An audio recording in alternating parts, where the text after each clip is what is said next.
In front of me is Nokia G42, and today I would like to show you how you can check a password added to Google Passwords Manager.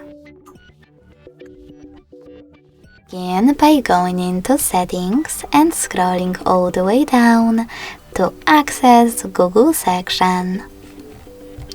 Then click on Autofill, Autofill with Google, and Google Password Manager. Finally, you can tap on one of your added passwords that you wish to check. Enter your current screen lock and make it visible by tapping on this eye next to it.